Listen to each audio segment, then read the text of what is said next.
when we started Dinner is Possible, it was just a simple, we're going to go in and do something good for the community. We're going to teach kids to cook.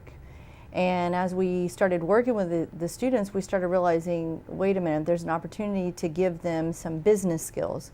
So let's take them into different environments. And so we would take them to entrepreneurship seminars, and we would have them go into some, what other things? Catering, cooking classes. Yeah, so we started taking them, before that, we would take them just to different events so that they could get out of their community, because they're used to staying in their community. And so we wanted to introduce them to another world.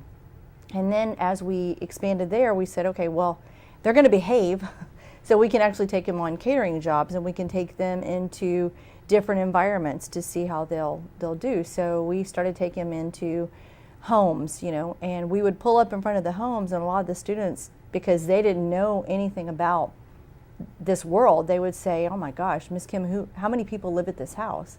And it was just very eye-opening, because you were teaching them that there's a whole different world out there.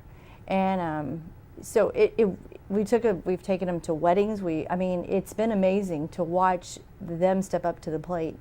And, we've had some funny stories. We've had to where we take the boys to a wedding, and we look over and they're dancing with the bride, and you have to go and pull them off the stage saying, what are you doing? But it's all about giving them a chance and let's see what they do.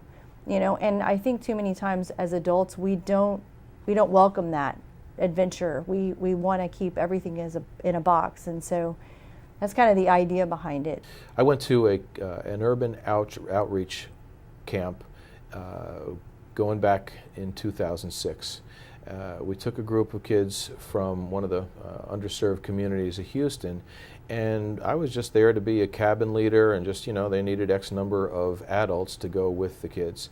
And while we were there, someone had donated 100 steaks. I called him probably the second day, and I said, so how's it going? And he said, oh my gosh, I have every one of the bad kids, every one of the troubled kids are in my cabin. And I said, what do you mean? Well, this one's poured soap on the floor. This one's almost kicked out. So someone donated 100 steaks to the camp. Well, you don't want to put them in the freezer, but the volunteers that worked in the kitchen of this camp, they were intimidated by the fact that they weren't hamburgers or hot dogs, they were steaks, and they didn't feel like they would do them justice.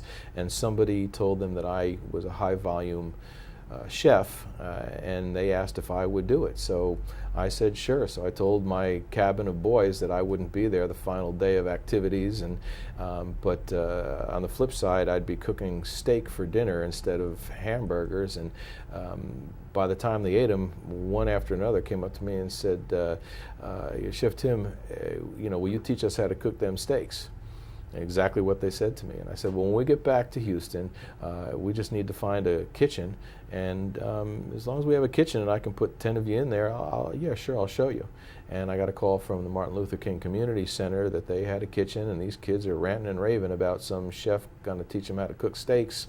And we got there on a particular Monday or Tuesday, and I bought flank steak or London broil. I didn't get a sirloin steak, but I seasoned it the same way, and I just got together with them, and it was very organic. I didn't plan on doing anything other than that particular day, and I came home that night and told Kim, first of all, it was really great, and second of all, we have an opportunity to do something here. Not just teach them how to cook, but teach them healthy alternative cooking for the foods that they're familiar with, that their mom or their grandma cooks.